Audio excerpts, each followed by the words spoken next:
Okay, thank you for tuning in today for our topic of what high school students can do to impress universities. My name is Justin Lee, and I am the founder and CEO of Premier Prep. First off, I just want to thank College Week Live for allowing me the opportunity today to share with you some of my knowledge and expertise, and I hope to spend the next 45 minutes to an hour to really help students and parents kind of get a better idea of what you can do to help yourself become as well-rounded and competitive as possible. A little bit about me. I have been in the education field for the past 14 years or so, and I have worked within the counseling capacity within the middle school, high school, and college setting. I've also had the opportunity to teach college level courses as well as English in Japan, and I've also served as an admissions reader for the UCs the past few years, in addition to serving on the UCLA Scholarship Committee. A little bit about Premier Prep. We work primarily with students in Orange County and the Los Angeles areas in California, and we serve as their private college counselors, generally speaking, as early as their freshman year in high school, all the way until they graduate.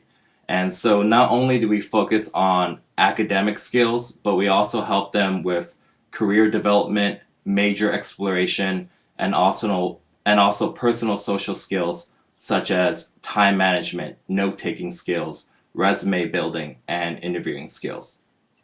So today we're going to kind of go over a quick PowerPoint presentation, probably lasting about 30 to 45 minutes. And I definitely do want to allow opportunities at the end of our presentation to have a Q&A. Throughout the slides, feel free, if you ever have any questions, to just type it into the chat box, and I will try to address it within the flow of the conversation. And if I don't happen to get to your questions, or if you come up with questions at the end, feel free to email me at info@premierprep.net, and I will do my best to respond to your emails or to your questions in a timely fashion. Okay. So first off, here's the million-dollar question that I think a lot of you are here tuning in today. So what does it take to get into a competitive college or university? Okay. Unfortunately, there is no cookie-cutter answer to answer this. Okay. It's not a magic recipe. It's not a do A, B, and C, and you're definitely going to get in. And so I know for a lot of my students and families that we work with, that can sometimes be a little daunting or discouraging. But what I'm here to do today is to kind of share with you a few tips and suggestions that we recommend for our students to really kind of give them that competitive advantage, to help them stand out. And one thing that I really put a stress and emphasis on is zone in particularly on your 10th and 11th grade years of school. Okay, it's not the most important years of high school necessarily, but oftentimes a lot of competitive universities are going to look at your involvement, look at your leadership, look at your grades, and look at your test scores within those years. So Premier Prep has a general model which we call the Big Four. Okay, I'm going to go over each and every one of these pieces in a little bit more detail within the hour, but at the same time know that each of these factors are multifaceted and that we're not just zoning in on one particular area more so than the other. But first and foremost, GPA is important. Okay, we're going to definitely talk about weighted and unweighted GPA and the ways to make yourself competitive and stand out.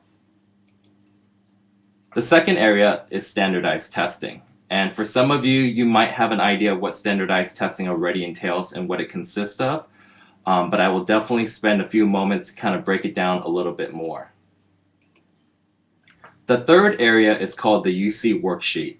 And I am residing in California, and there are 9 UC campuses.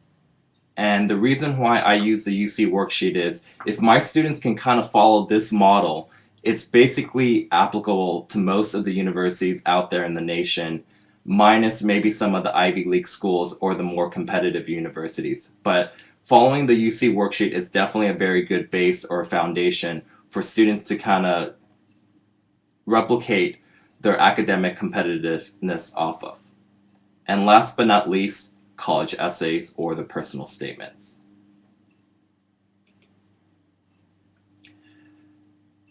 Okay, so within high school, your GPA is really important. Though grades aren't necessarily the most important thing, it is a big factor that many universities are going to look at. Okay, so many of us are familiar with AP courses, honors courses, and some of you actually might be attending a high school where they offer IB courses or International Baccalaureate. Universities will look at your weighted versus your unweighted GPA. Okay, some of my students will sometimes say, do I have to report all my grades or will they see my senior year grades? And the answer is yes. They might not see it necessarily right away, but by the time you get accepted, universities will request your final transcript for both your fall semester of your senior year and that spring semester. Okay. So within GPA, a lot of it actually stems from a holistic perspective. Your grades in 9th grade, 10th grade, 11th grade, and 12th grade do matter and they do count. Though many universities will kind of zone in on your 10th and 11th grade GPA, your 9th grade or your freshman year is really important for the mere fact of your setup, your placement.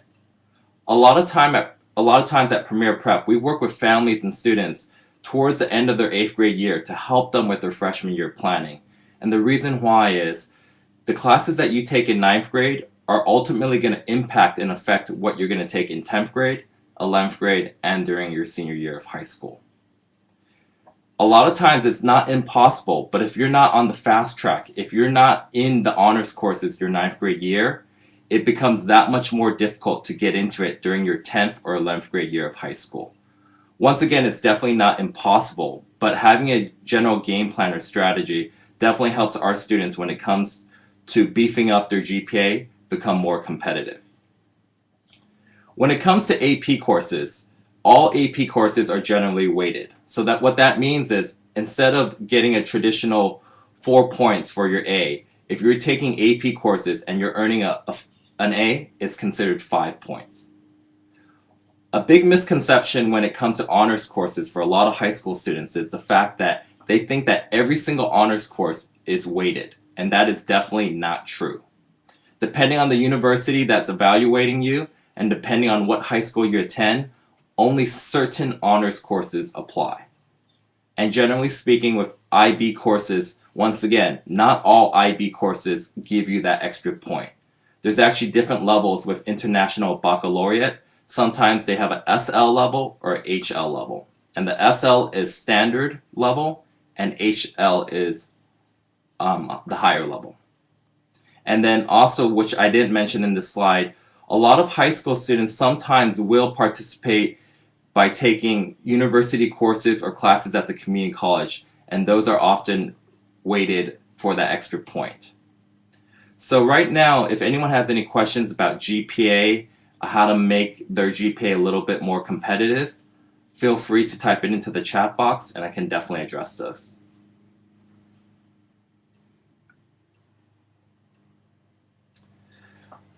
Another thing about GPA, I have a question here. Does senior year count in regards to the GPA?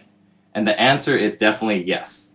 Okay. Though many of you will be applying for colleges within the first few months of your senior year, and oftentimes the universities will not see your senior year grades quite yet. They're going to zone in primarily on 10th and 11th grade. A lot of private schools, out-of-state schools, will sometimes request your 7th semester grades. And what that means is they want to see how you're doing after your fall semester of your senior year. Okay? If you're primarily an AB student and you start slipping and you're getting C's and D's, that could be very problematic. Also, what's important for students to kind of keep in mind, when you do get accepted from colleges and universities, it's a conditional letter of acceptance, which means if you don't hold up your end of the bargain during your senior year, there's a really good chance that they can revoke your acceptance letter. Okay. In regards to GPAs, I know a lot of times students are jumping on to College Week Live or they're learning more information about the average statistics of students who are getting accepted or denied to that university. I just want to share from personal experience that I've actually seen a lot of my students or students that I've worked with who have been admitted with lower than average GPAs, but I've also seen students on the opposite spectrum where they've actually been denied and they have much higher test scores or GPAs than the average. So at the end of the day, what you want to do is try to put yourself in a situation or setup where you're in the best possible position to maximize your GPA and be as well-rounded and competitive as possible. Okay. The next slide is standardized testing, and I'm going to go over the SATs and the ACTs first off, because a lot of students, that's what they think when it comes to standardized testing. So first off, the SAT is a more critical thinking aptitude type of format. The SAT test tends to be more predominant and popular in the East and the West Coast, while the ACT exam is more popular sometimes in the Midwest or in the South. For most universities out there, they will take either or. So you don't need to take both the SAT and the ACT. Usually, taking one or the other is sufficient enough. Sometimes there are actually a handful of universities that don't require either exam. Okay? But please definitely do your research in terms of what the minimum eligibility requirements are. In regards to the SAT, it's comprised of 3 main sections: critical reading, writing, and math. In terms of the scoring system, a 2400 is the perfect score, and it's 800 points for each section. Actually, in terms of the math tends to be a little simpler than the ACT in the sense that it really only goes up to about Algebra 2. So they'll test you on arithmetic, pre-algebra, algebra, geometry, and Algebra 2. But the ACT actually is a little more complicated and more detailed. They actually will have 4 questions in regards to trigonometry. Okay. In regards to the ACT, it's going to be 4 main sections. They're going to have English, math, reading, and science. And for both exams, there is an essay component. Though it is not necessarily mandatory for all universities, it is highly encouraged that students do take the essay component for it. The ACT is a little structured a little bit differently, in which it's not necessarily 2400. The score is 1 through 36, and they have their own equivalent to the SAT. In terms of the math on the ACT, like I mentioned earlier, there's going to be 60 questions total within the hour, and 4 of the questions are going to be involving trigonometry. So generally speaking, students who have up to a pre-calculus math base, that test would probably do pretty well in the math section. It doesn't require knowledge of AP Statistics, AP Calc AB, or AP Calc BC, but generally speaking, if you want to have at least pre-calculus knowledge, if you want to be successful in terms of the ACT math. In regards to SAT subject tests, many universities actually do not require this, and I'm actually surprised by how many students are not familiar with this. In a nutshell, the SAT subject tests are a mini version of the SAT. They're only about an hour long, and they usually focus in on a particular subject area. So there's actually over 20 subject tests that's available, and you can actually jump onto College Board and find out more information. It's offered 6 times a year. The SAT is actually offered 7 times a year, but the subject tests are offered every single time the SAT is offered, minus the month of March. And they'll test you on subject areas such as world history, US history, biology, chemistry, physics, math, and they have math level 1, math level 2. Oftentimes it's encouraged for the students to focus in on math level 2. And then they also have various subject areas such as Spanish, Chinese, French, in terms of what they're looking for in terms of speaking and listening and grammar. I have a question right now in regards to standardized testing. What is the lowest SAT score that schools will even consider? Okay, that's actually a great question. To be very honest, it varies from campus to campus. Some schools, even if you have a perfect SAT score, the student might still be denied. And other schools for other schools, even if you have below the average, the student might still be accepted for various reasons aside from just standardized testing. So what I encourage students in general is when it comes to the testing process, definitely do your due diligence and put in the time and the effort. I usually joke around with my students and say, view the SAT or the ACT like a video game, okay? Usually the first time you play something, you're not going to be very good at it. But the more practice, the more time, and the more repetition you put into it, you'll see that your scores would generally go up, okay?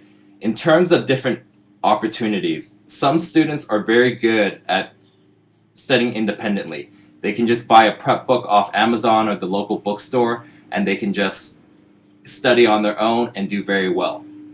For some of the students that I work with, they need to have that guidance and that instruction. So that means participating in a live classroom setting, then you know yourself best in terms of what will work for you. And then some of my other students, they really love the online interactive type of format. And there are a lot of great resources out there, whether paid or free, in which students can actually learn more about not only the subject tests, but also the SAT and the ACT. I have a question. So I didn't do well on my AP test. However, I have great knowledge on the particular subject. I took a SAT subject test, so do you think this will make up for my bad score and make colleges look at me differently? Okay, so a lot of times that actually happens where a student gets an A in their AP class, and when it comes time to take the AP test in May, they don't do that well. They might earn a 1 or a 2. Just to kind of give you an idea of the AP test, it's ranked from 1 to 5, 5 being the highest score. Generally speaking, a 3 is a passing score, but some of the more selective universities will only take scores of 4 or 5. Okay, I'll speak on behalf of the UCs, but every single university is going to be a little bit different. They're going to look at it from a very holistic, comprehensive process. Even if you didn't do as well on the AP test, we're going to look at your test scores. We're going to look at your subject test scores, your GPA, your involvement, your essays. So I would never necessarily harp or focus just on your AP score and think that's your make or break.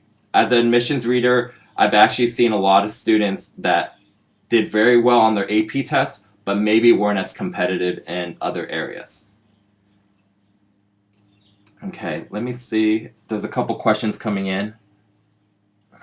I've heard that the Ivy League schools want a lot of SAT subject tests. Is this true compared to other universities? For the most part, it is not surprising that a lot of the Ivy League schools or the more competitive universities want to see your SAT subject tests. For example, a lot of universities, if you want to become an engineering major or a bio or a chem or a math major, will require you to take the math level 2 subject test. They want you to possibly take biology or chemistry. Okay. When it comes to the SAT subject test, I'll speak on behalf of the UCs. But when I applied to the UCs years ago, it was mandatory that students had to take 3 SAT subject tests. Up until 2012, students had to take up to 2 SAT subject tests. And currently, students aren't even required to necessarily take the SAT subject test. So if you want to kind of help your overall profile to help stand out in the best light, I would highly encourage you to do so. And the tests are only an hour long. They're all multiple choice. And for example, if you're already in AP World History or AP US History, I highly encourage you to take the subject test at the end of the year because it's still fresh in your mind. You're more than welcome to take it during your senior year, but some of my students are sometimes 1 to 2 years removed from that subject area, and they realize that they're not going to do as well, or that they forgot a lot of the material over the summer. One more question in regards to standardized testing, and I'll move on with my slide. What type of learner would you say the ACT or the SAT would be for? For instance, I'm a visual and audio learner, which would be better for me? Okay. To be very honest, what we highly encourage our students to do is, if you haven't done so already, take either a PSAT test, which is the practice SAT, or a plan test, which is a practice ACT. Some students will realize that they're relatively about the same in terms of scoring for both exams, and for some students they realize that they have a preference. They really like the ACT format, for example, because they know exactly what they're getting into. the first block is going to be English, the second block is going to be math, then reading, then science, and then the essay. Versus some students who prefer to have it mixed up or a little more randomized, and that's what the SAT is going to be for. But generally speaking, the SAT exam is going to be a little more critical thinking, more geared towards students focusing on the aptitude side of it, versus the ACT, which is a little more straightforward and what you learn in high school. So if you're really not sure which test is the best for you, take a practice test in both and see maybe what you have a preference for. Moving on to the slide. AP testing. For those of you who don't know, AP tests always take place in the month of May. Okay? So usually a lot of high school teachers will tell you to sign up for your AP tests. However, you actually don't even need to take an AP test if you're in an AP class, but it is highly recommended. It is highly suggested for you to do so. And also on another note, I sometimes work with students who will self-study for an AP test. Maybe they buy an AP booklet online and they'll go ahead and just practice on their own, or they'll get added training or tutoring, and they're actually more than welcome to take the AP test in May as well. And then finally, IB, International Baccalaureate Test. That standard is a little bit different. They kind of rank it, instead of a 1 through 5, they have a rating system of 1 through 7, where 7 is the highest. Okay? So moving on to the next category, the UC Worksheet. And so what I'm going to do is I'm just going to go ahead and show you all 6 criteria or factors. This is actually public information, so if you jump onto the University of California website or the UC website, you'll actually see this as a requirement, at least for previous years of admission.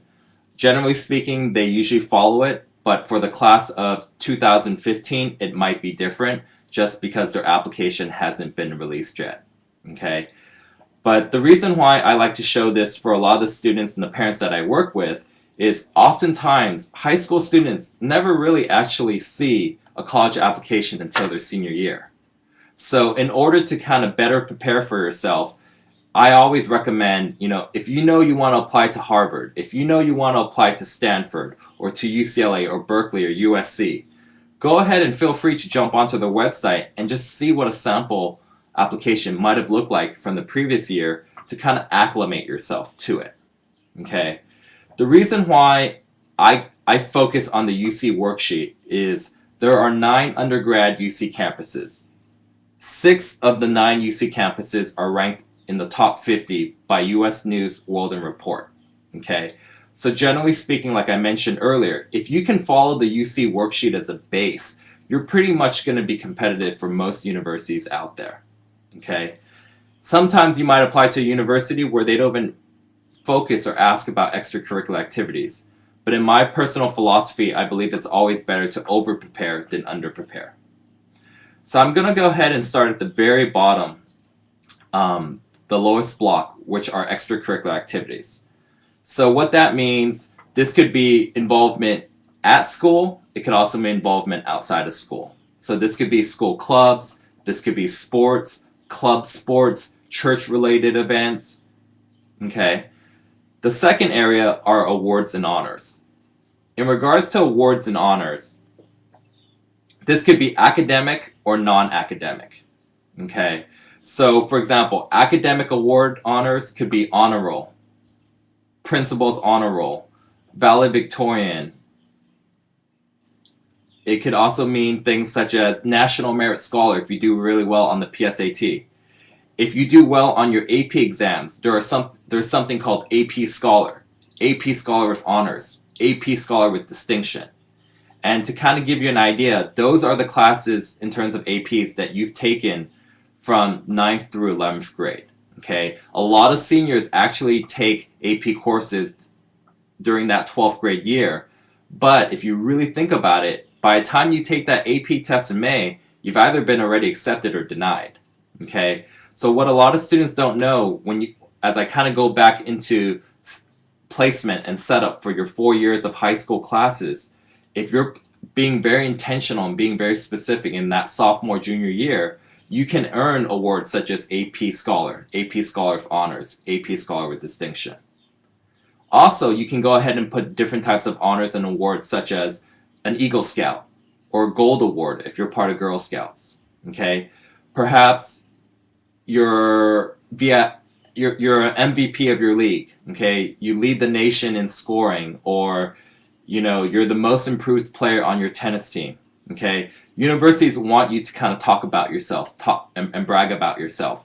We don't necessarily want it to be all academic based, but it could also be other awards and honors that you've earned and achieved outside of school. The third category is work experience.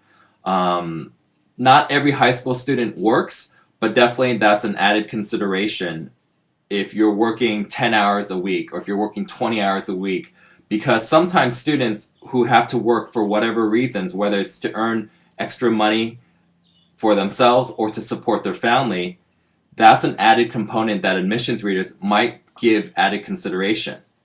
And so, for example, sometimes we might come across students who work a lot and maybe aren't as involved, say, with school clubs or outside activities, but if you mention that either in your application or in your essay, it gives us additional information that we can work with.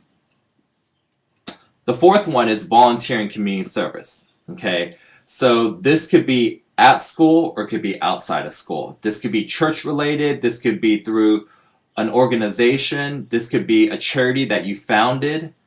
Okay, so there are lots of different opportunities. You could be volunteering at a hospital. There's a lot of different things that students can kind of put down for this category. Generally speaking, what I highly encourage our students to do is find something that you're interested and passionate about. Okay, I know a lot of students, when they kind of look at this, might think, okay, you know what, this is what competitive universities are going to do. I'm going to fill up each of these boxes. And if you do that, that might very well be the case, but a lot of students might burn out. But I've kind of realized that when students kind of do something because they're genuinely interested and passionate about it, it's just a lot easier to do.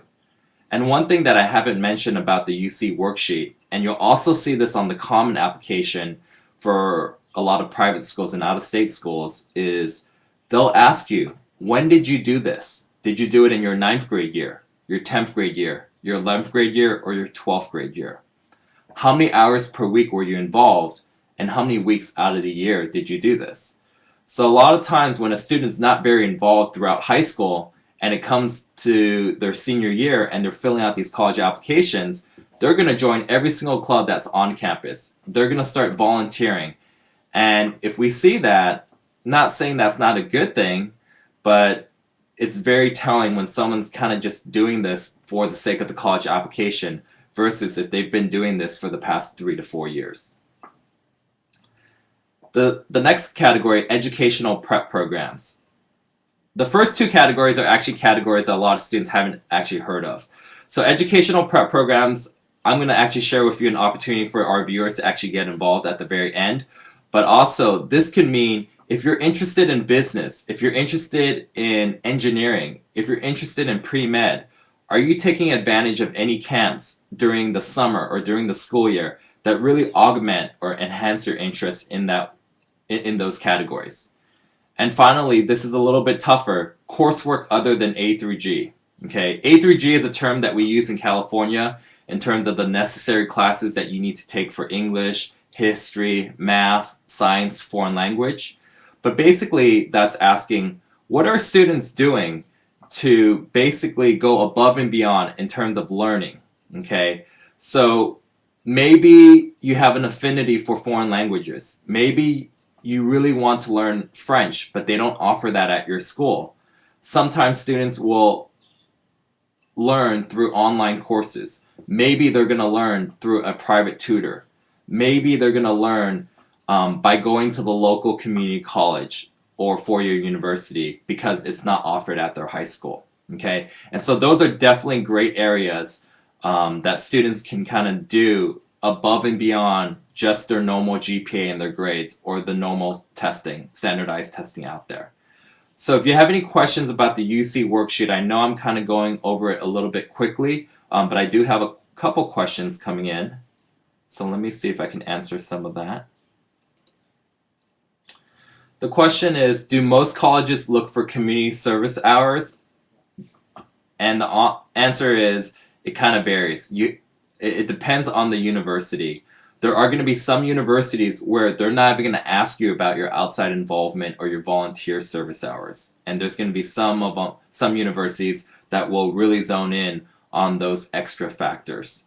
So once again, I have some students that community service isn't for them. They don't really enjoy volunteering, but maybe their passion or maybe their interest is playing music, or maybe it's sports, or it's being part of a club team, or maybe it's just working, So please don't feel that you have to do everything on these 6 categories, because you really don't. But at the end of the day, it's a nice little baseline or guide for students and families to kind of consider, if test scores and GPA are generic and everyone has high test scores and a high GPA, what can I do to really help myself stand out in that aspect? Here's another question. Would you recommend taking outside of school classes like you spoke about in coursework other than A through G? Definitely yes. If it's feasible, if it's possible, and it's not stretching you beyond your comfort zone, definitely. I think any of these categories, for my experience as an admissions reader, I personally don't like it when I'm looking at a student's application and I just see empty boxes, or I don't see any added involvement. So even for our Premier Prep students and families that we work with, everything has to be realistic. It has to be within reason. There's no point in having a student get super involved and at the end of the day have it affect their overall profile. Have them, suffer in terms of their GPA, or not have enough time to study for the standardized tests out there. Okay? I have another question. My counselor told me that colleges don't look at my quarterly grades, only my final grades on my report cards. Is that true, or does this vary within the universities? For the most part, that is very true. A lot of universities won't necessarily zone in on your progress report grades or your quarterly grades if you're on a semester system. Really, at the end of the day, they're really zoning in on what is your final semester grade. Okay? There might be some specific universities that will require your overall transcript that will demonstrate your progress reports or your quarterly grades. But from my experience working with the UCs, we're really just looking at that final semester grade at the very end. Next question. Do colleges look at students who have done a semester of studying abroad? Definitely, yes. Students who study internationally, volunteer, go on a missions trip, who do a cultural exchange program, universities will look at that. However, once again, it depends on the university that you're applying for. Some of the college applications actually don't allow students to actually mention that because it's not part of their process. Some universities don't even have an opportunity for students to write a college essay. It's based off, say, test scores and GPA. However, as a result of re-emphasizing the fact that you want to be as competitive and well-rounded as possible, if you're doing it because you're genuinely interested or have a passion for it, it's always better to over-prepare than under-prepare. Okay? I'm going to move on to the next slide. College essays and personal statements. Okay. So when it comes to college essays and personal statements, not every single university requires it, but in my personal experience, it's a nice way for the admissions reader to kind of learn more about the student aside from what they are on paper. And I remember a previous question from a student earlier today, what if I don't do well on tests? What if I didn't do well on the AP exam?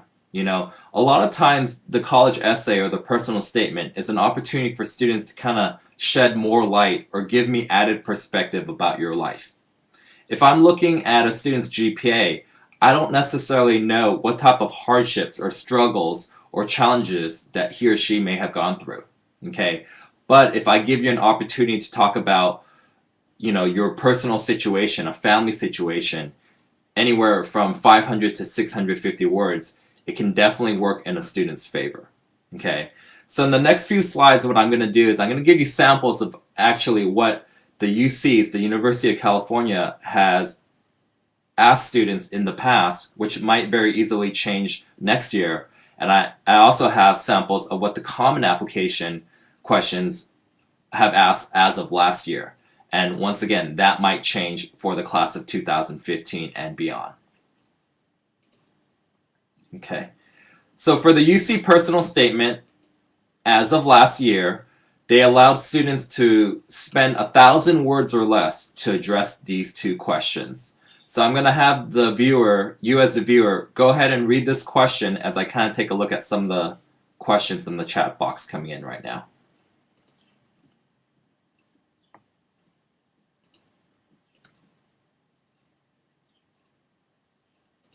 Okay, so before I kind of go into the UC personal statement, I just want to answer one of the questions coming in. Do colleges value higher grades in regular classes or not as high grades in honor and AP classes?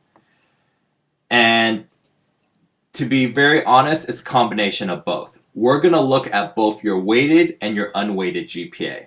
Okay, so if a student earned straight A's, but they're only in college prep courses, they didn't participate in any AP courses, any IB courses, or any honors courses, the maximum GPA that they can earn from a weighted and non-weighted perspective is a 4.0. However, you might have a student that got primarily A's and B's, and they might have an unweighted GPA of a 3.5, but you might realize that their weighted GPA might actually be a 4.2. So in that aspect, universities are really going to take a look at both of them. I'm not saying necessarily one is better than the other, but you want to be able to challenge yourself and know that the way that you get above a 4.0 GPA is by taking these honors courses, these AP courses, and possibly classes at the four-year university or community college. Okay. As I kind of go back to the UC personal statement, these two questions seem pretty straightforward, seem pretty basic, but they are actually quite challenging for a lot of students that I've come across. Because A, they don't like to talk about themselves, B, they don't like to brag, or C, they're writing in a way that might be grammatically correct or good for your English class or for your English teacher, but maybe not help them stand out in the best light in the perspective of an admissions reader. So I'll just speak on behalf of myself. I really like students who can write very creatively, very persuasively, and people who can really sell themselves. I always tell students, if you're not confident in yourself, if you're not proud of what you've done these last 4 years, how am I going to get excited about you? Okay? So these two questions are generally a good base or a foundation. I won't dissect it in detail right now because I could actually spend hours with that. But really, if you're a freshman out there, if you're a sophomore, definitely zone in on these questions right now because there's a really good chance that you're going to see it, okay? And if you're a junior right now, don't think that you're going to all of a sudden transform and magically mature and grow into this person that you never thought of over the summer. Because the reality is you might be the exact same person in the summer or you might be completely different. But it's good to just kind of understand what a lot of universities out there are kind of looking at right now. Okay, I'm going to fast forward to the Common Application. As of last year, for current seniors, the Common Application asked 5 questions. You only need to answer one of them, and you have up to 650 words to address any of these questions. Once again, for a lot of my students, if you're able to kind of tackle and do a pretty good job on the UC personal statements in the slide prior, then there's a good opportunity that you'll be able to do well with one of the 5 common application essay questions. Okay, there's actually a lot of students who are applying to schools that use the common application and are also applying to UC schools in California. Some students actually do recycle their own work, and that is definitely allowed. But what I would highly encourage the students to do is kind of look at the questions and what's being asked, and how can they really help themselves to wow the reader and to feel confident about themselves. One activity that I do with a lot of my students is I ask them, what is your favorite movie? And whatever the movie might be, I ask them to jump onto YouTube and just look at the movie trailer. And usually a movie trailer is about 1 to 2 minutes long.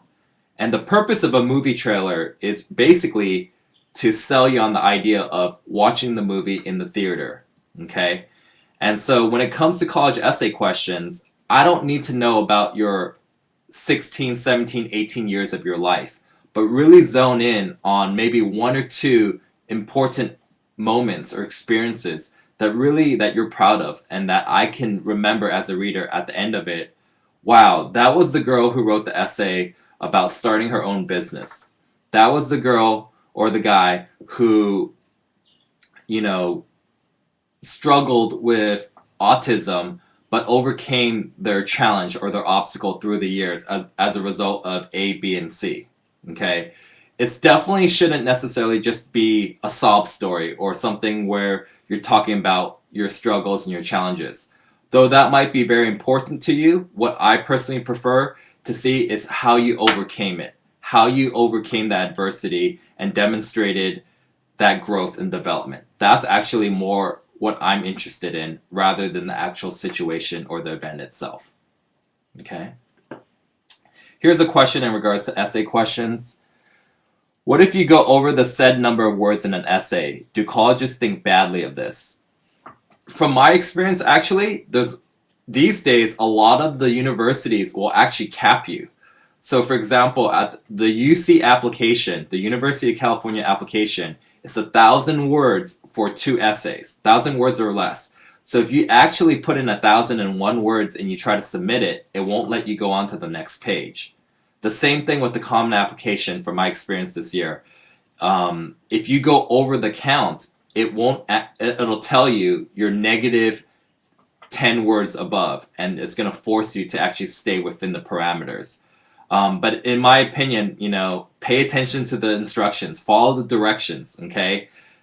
Don't get too fancy or cute with the idea. If they're telling you to do this, if they're telling you to do A, B, and C, generally follow that, okay?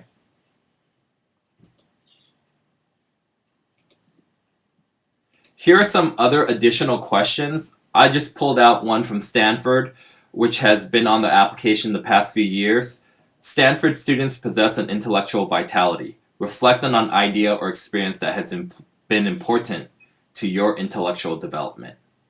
Okay, and the reason why I show questions like this, and I have plenty more samples if you want to email me, if you're kind of curious what a certain university has asked in the past, is because some of these can actually be very challenging, can be mind-boggling. For a student who's in 9th or 10th grade who wants to go to Stanford, and they look at this question, they might be really stumped or confused. And there might be a good chance when they're a senior and they're applying that they will have to answer this question. And my favorite question that I love to ask my students is, why do you want to attend so-and-so university? Okay. A lot of students want to go to a certain school because it's very prestigious. It's ranked in the top 20 on US News World Report. They see their football or their basketball team on TV, in the media. People are walking around school with the sweatshirts. Okay. They know that the average income or salary coming out of this school is X dollar amount. Okay. And though those might be all legitimate reasons, it might not necessarily be the best reason for you to attend that university. When you answer these questions, the way I view it is, at the end of the day, so-and-so university already knows that you're interested in them. They know that you're interested because you're applying there, okay? But how can you sell yourself? How can you demonstrate that you really are interested in what that school has to offer? What programs that they really excel in, okay? Perhaps campus life, okay? Maybe the neighboring city or the environment, added opportunities, or how maybe their student body contributes back to that city or that campus, okay? So there's a lot of different factors, but definitely the one that I wouldn't necessarily write in an essay is, I really want to attend your university because you're ranked really high and you're really prestigious, and I think if I graduate from your school, I can get a really good job and make a lot of money. Okay. So let's see if there are a couple questions coming in. How do you know where to start, especially if you know what you want to major in? I think that's a great question, actually.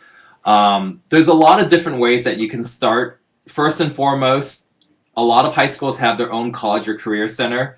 If you have a specialist, if you have a counselor there, definitely feel free to talk to them. College Week Live also has great resources if you jump onto their website to learn more about a specific university or just universities as a whole. I also highly encourage, if your college offers college fairs, to go ahead to your high school and talk to an admissions representative. Talk to a former alumni who maybe graduated from that school. Also, one of my favorite sites to kind of jump onto is College Board. And if you jump onto collegeboard.org, in the middle of the website, there's a tab that says College Search, and it has a great method of filtering different universities based upon what you like and what you're interested in. It could do it by state. It could do it by a 2-year college, a 4-year college. You could break it down by major. You could break it down by, do you want to just attend a university that's a small campus, a medium-sized campus, a large campus? There's a lot of different ways. But what a lot of students are sometimes surprised about is maybe they want to major in something very specific. For example, electrical engineering or chemical engineering. And the whole time that they thought they were going to go to so-and-so university. And when you do your research, sometimes you might find out that that school might not offer it. And that's really an opportunity for the student to kind of decipher and figure out what's more important. Is it more important to go to a university that has my major or has my interests? Or is it more important to go to the name, this particular university just because I'm really sold on the name? And to be very honest, that decision really lies within the student, but that does vary from person to person.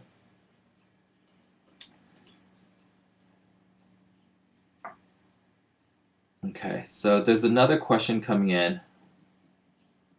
Is it bad to come to or apply to, say, the UCs as an undecided major? Does this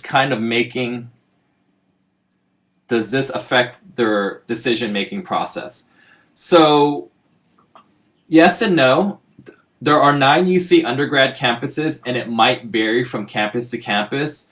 Some UC campuses will view the major that you select as more of a general interest or a preference.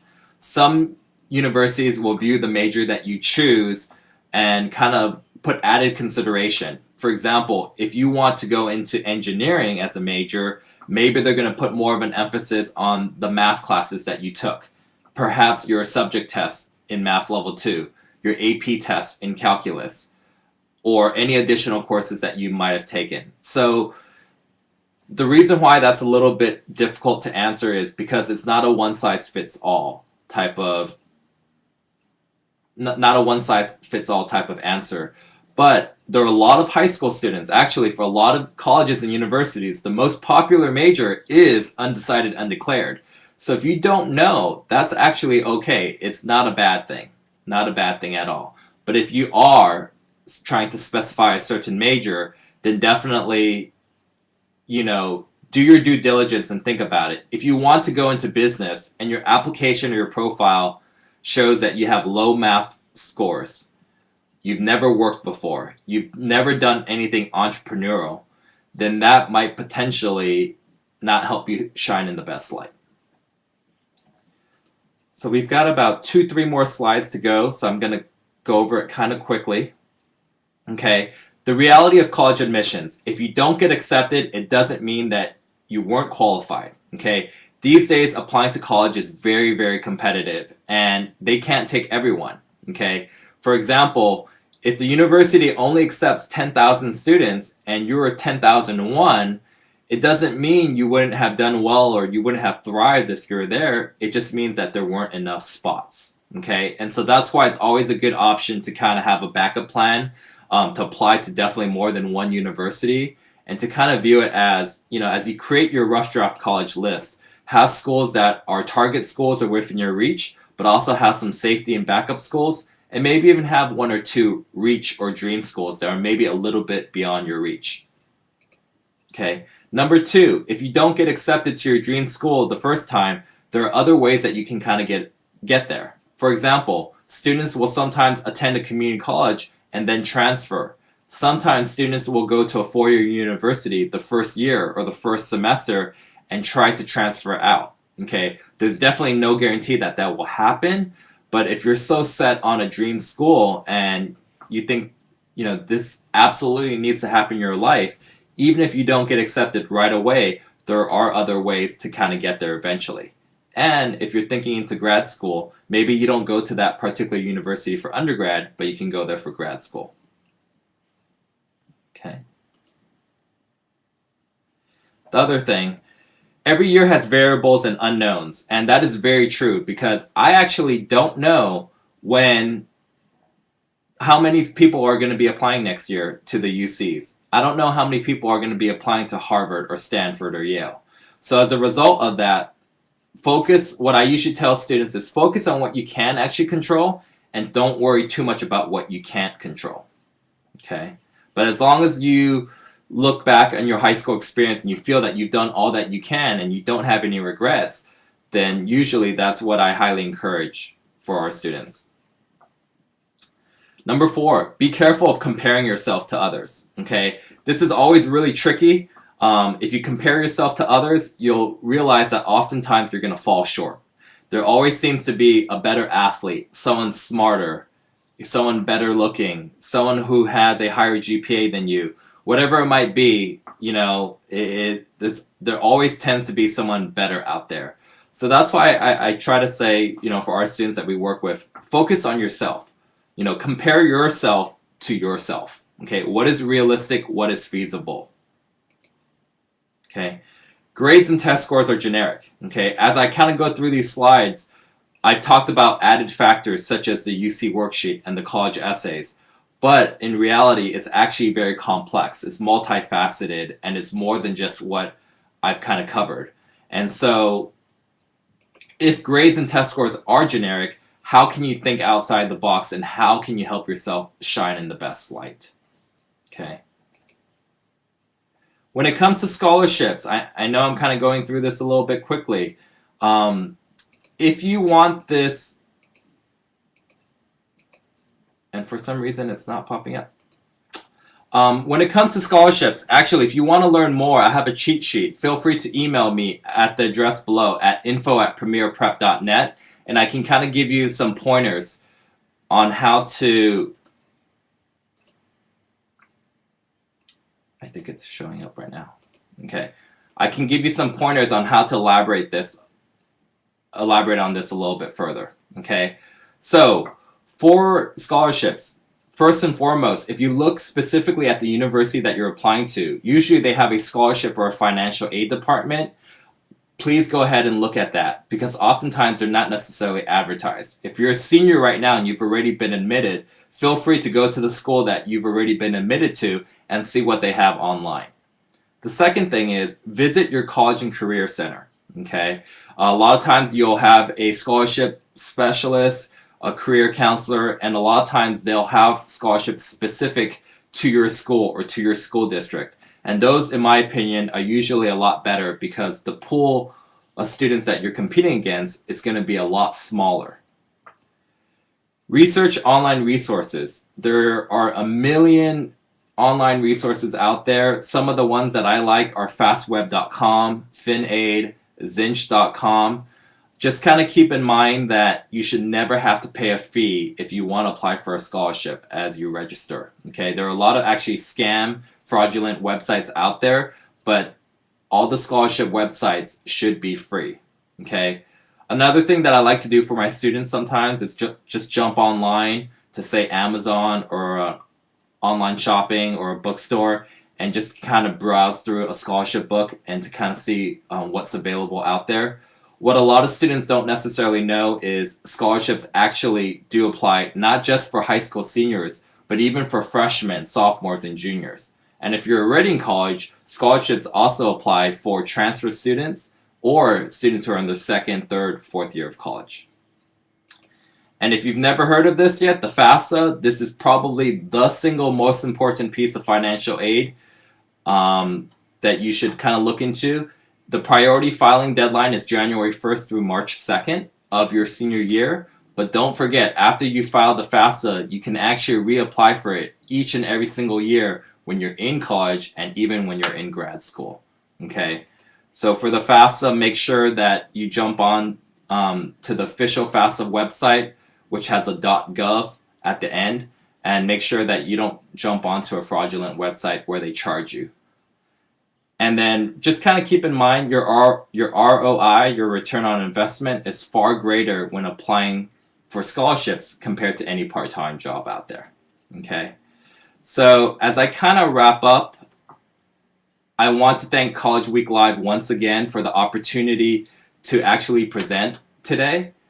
I'm going to take a handful of questions, but one thing that I want to leave the audience with, if you've actually stayed tuned until the very end, if you email me at info@premierprep.net, Premier Prep is actually going to have our summer camp this July 14th through the 19th. It's a 5-night, 6-day residential camp hosted at UC Irvine's campus. And I'm going to give away I'm going to give entry away to one participant. And just go ahead and email me if you want to learn more. I'll kind of give you the directions, but that's kind of your first opportunity for quote unquote a scholarship. But also College Week Live has a lot of opportunities going on right now on their website promoting scholarships as well. So I'm going to take maybe 1 or 2 questions before our time is up. In the meantime, if you have any questions or you want to learn more, feel free to email me at info@premierprep.net.